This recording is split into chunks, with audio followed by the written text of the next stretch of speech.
Outside in an all black drop. 10 rolled up and I'm out. Say they all wanna live, but I just want. Hello guys, and welcome to another Between the Episodes video. Today we're going to be talking about buffs and debuffs in MK Mobile. I'm going to cover each and every single one of them. I'm going to explain to you what they do, and I'm going to rank them so that you have an idea which buffs are generally better, which debuffs are generally better. So without further ado, let's start. And today we are starting with buffs. In my opinion, buffs are slightly better in the buffs in general because they have one main advantage. And this advantage is that buffs effect cannot be stopped. What I mean by that is that if you're doing a special attack, for example, that has a buff and the opponent is blocking, it doesn't matter that the opponent is blocking, you are going to get the buff applied on your character, which is not the same always for debuffs. Sometimes if the opponent is blocking, not only he will block the damage, but it will also block the debuff effect. So, which buff did I put on the first place? Actually, to be honest, I couldn't decide between two buffs, so I decided to put both of them on place one, the first place. And one of those two buffs is Regeneration, which is an amazing ability. What it does is that it helps you regenerate hit points over time, and you can do that even if you attack down, which is incredible. There's only a few characters in the game that have Regeneration. Ravenous Melina is one of them, the other one is Blood God Kotal Khan, Unstoppable Jason also has Regeneration, and the Reptiles have Regeneration on X-Ray. By the way, if you're doing Regeneration on X-Ray, the entire team will regenerate. So use this as a great tip to build a lot of Monk Reptile teams, only because, of course, when Reptile does Regeneration, it will affect the entire team. And Regeneration, guys, in general is extremely rare, but there's one thing you have to be aware about when you use Regeneration, and that is poison.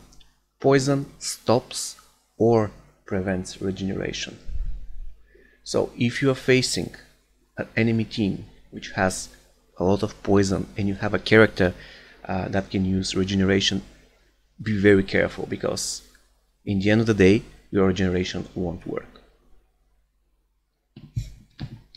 Okay, so the next one, the next ability, next buff, I believe should share the first spot with Regeneration, is Shield. And what Shield does is that it reduces greatly the damage you take from special and basic attacks. Unlike Regeneration though, if the character that has Shield is tagged out, this ability is totally worthless.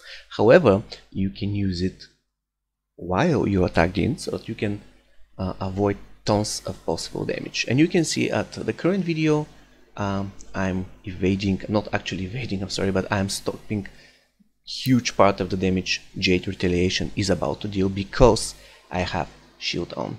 And of course, as Regeneration, Shield has its counter, and it is called Shield Break. Even if you have Shield, once they apply Shield Break on it, all the possible buffs from the Shield are lost. So in general, those two abilities are amazing. Both have advantages and disadvantages. For example, if you have Regeneration but you get hit by a very hard SP2, you can be one-shotted. However, if you have Shield and you are very low, it's almost worthless. In general, you can use them in different situations, but I do believe that they are the two strongest buffs in the game, by far. I had the same dilemma with second place when it comes to buffs. I couldn't really decide which is the second best buff, so in the end I decided to put two of them. The first one is Power again. What this buff does is that it increases the power generation of your basic attacks.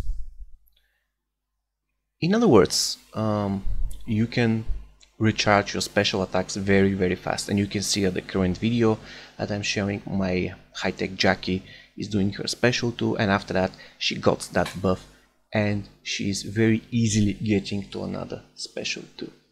And by the way, if you do have this buff on your X-ray, then it is applied to each character.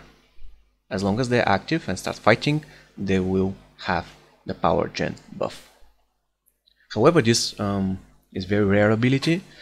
I have never seen it on special 1 on any character because I believe that would be very OP. It is only present as special 2 or X-rays. And the next buff, which I believe should be on a second spot and should share the glory with power again, is luck. What luck does is it increases the critical chance of your characters. You can see now how my Tanya has luck applied and she's dealing massive damage to the Goro and Jade in this current situation. The thing about luck is that it applies this buff to both basic attacks and special attacks. So as long as you have it on, don't be afraid to use special attacks.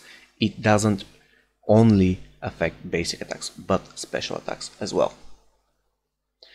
Again, I would say that most of the time it is on special 2, but you can find it on special 1 on some characters, and one of them, as you already saw, is Treacherous Tanya.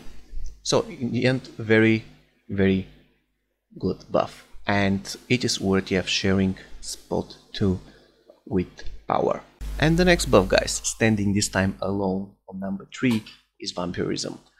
I do believe that there's only one character on the game who has Vampirism definitely on special attack. Some other characters has it as an additional effect to some special attack, or they have it as a buff to their passive abilities, but there's only one, and that's Cosplay Jackie, that actually has Vampirism on special attack. Correct me if I'm wrong here, but I do believe that she's the only one.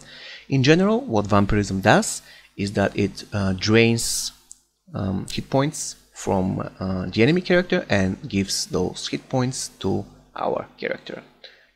As I already mentioned, extremely rare ability, but very useful, because not only you're dealing damage, but you are healing at the same time.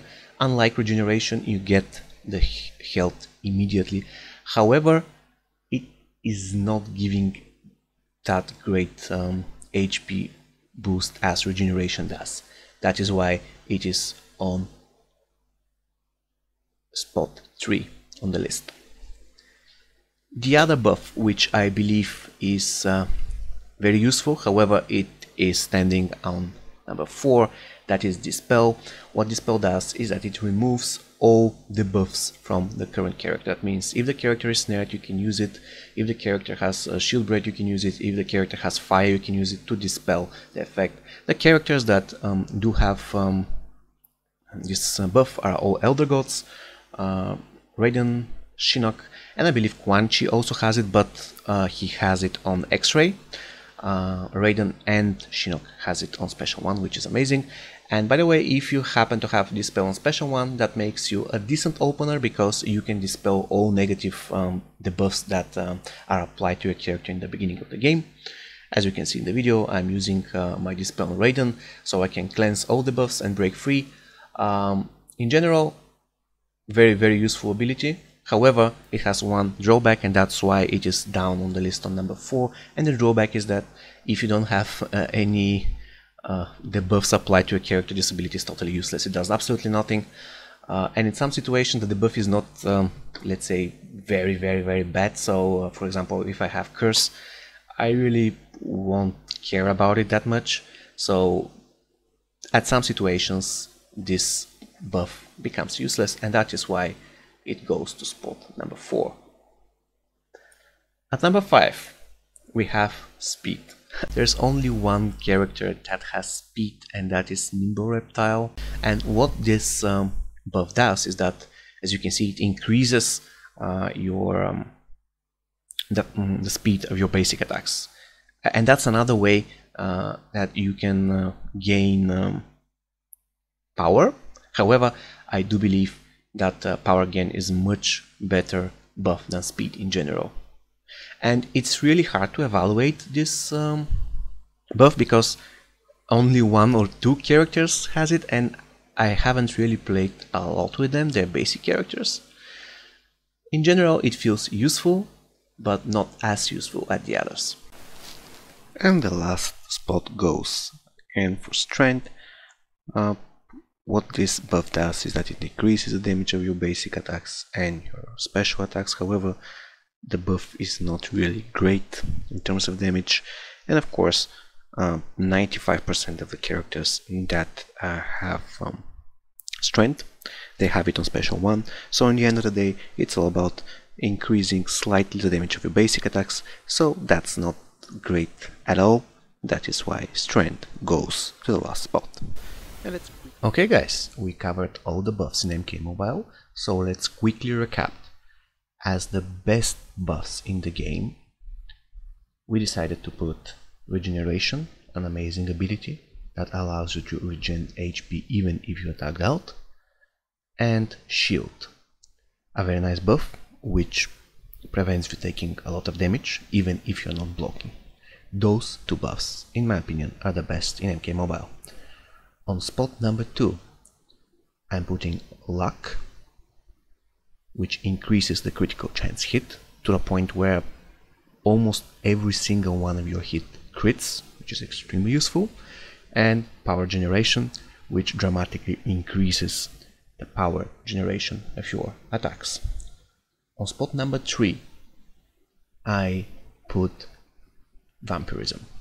Vampirism is another way to heal your character. However, unlike Regeneration, you get the health immediately, even though you don't get as much HP as you usually get from Regeneration.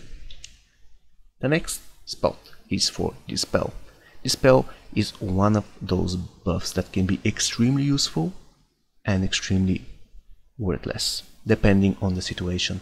This is a really situational ability, that is why it goes down on the list. Immediately after Dispel, we have Speed. Currently only 1 character has it. In general, you can use Speed to get power and of course to hurt the opponent if he is not blocking, but if he is blocking, that's not that effective in general. And on the last spot we have Strength. In general, Luck is much better, and most of the characters who has Strength has it on special 1, which will only increases your basic attacks, and in general that is not great at all. Okay guys, this will be it for this video. I will be seeing you in the next video, part 2, which will be about the debuffs. Until then, take care guys. Goodbye.